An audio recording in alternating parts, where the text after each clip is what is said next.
इनाम पहले से बदनाम बा तू औरी बदनाम करा जेबा नजर के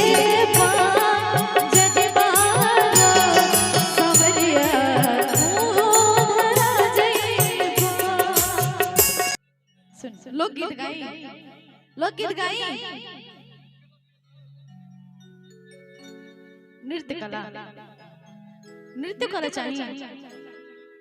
सुनाई नहीं के करिए सब हमारे पीछे पड़ गए करिया ड्रेस पहने लो करिए बदनवा नहीं आप लोग बहुत अच्छे हैं इतना ठंडी में इतना प्यार से सुन रहे हैं इतने अच्छे से सुन रहे हैं आप लोग के लिए गाना तो बनता है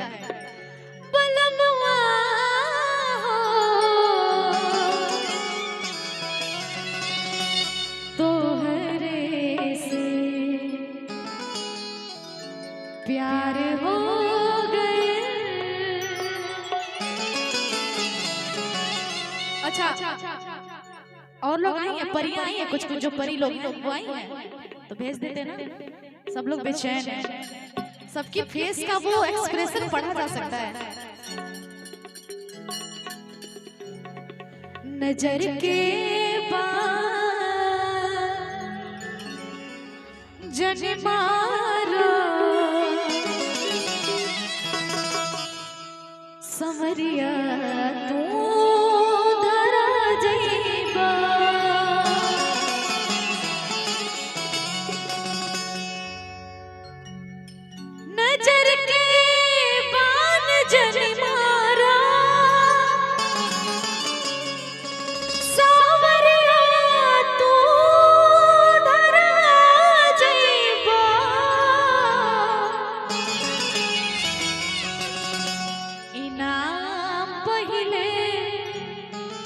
बदनाम बा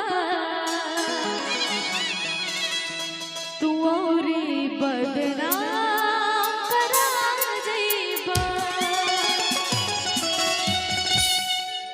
उनको जो भी हमारी नृत्यांगना है वो स्टेज पे आ जाए कहाँ गई लोग बाहर गई का ठंडी हमारे सब इधर उधर जगह अच्छा बोल कहाँ से रहे हैं आप लोग मुझे सुनाई भी नहीं दे रहे हैं कौन आप लोग बोले अभी नहीं ना कौन बोला आप लोग बोले हाय हाय अभी नहीं आई ये लोग क्या मैं अपना गाना गाऊं उन लोग को नहीं बुलाऊं बुलाई तो वो उठते नहीं बने भैया जरा भेज दीजिए बहुत देर हो चुका है चलिए आइए तब तक मैं अपना गाना गाती हूँ नजर के बाद जन मारो समरिया तू धरा जेबा नजर के बाद जन मारो समरिया तू धरा जेबा नजर के बाद जन मारो समरिया तू धरा जेबा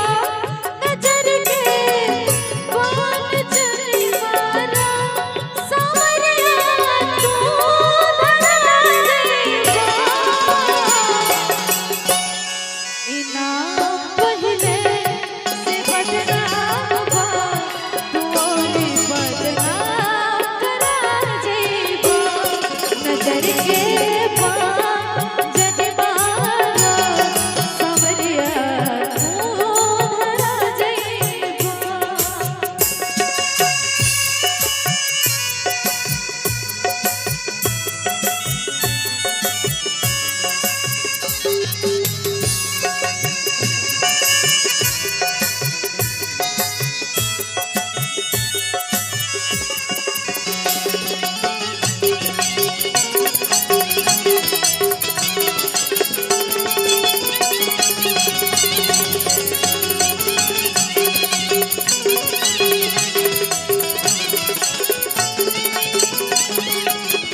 गीत गाते हैं ना तो आप लोग को डांस करना पड़ेगा। डांस करिएगा। कोरोना वायरस नहीं है कि 3 कदम पीछे चले गए आप। बस डांस करने की बात बोले। खैर कोई बात नहीं, आपका मन नहीं तो मत करो, ठीक है।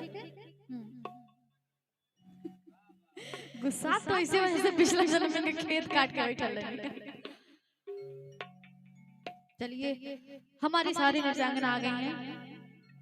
फिर उसके बाद माहौल बनाते हैं। इन लोग के बिना तो स्टेज अधूरा ही रहता है।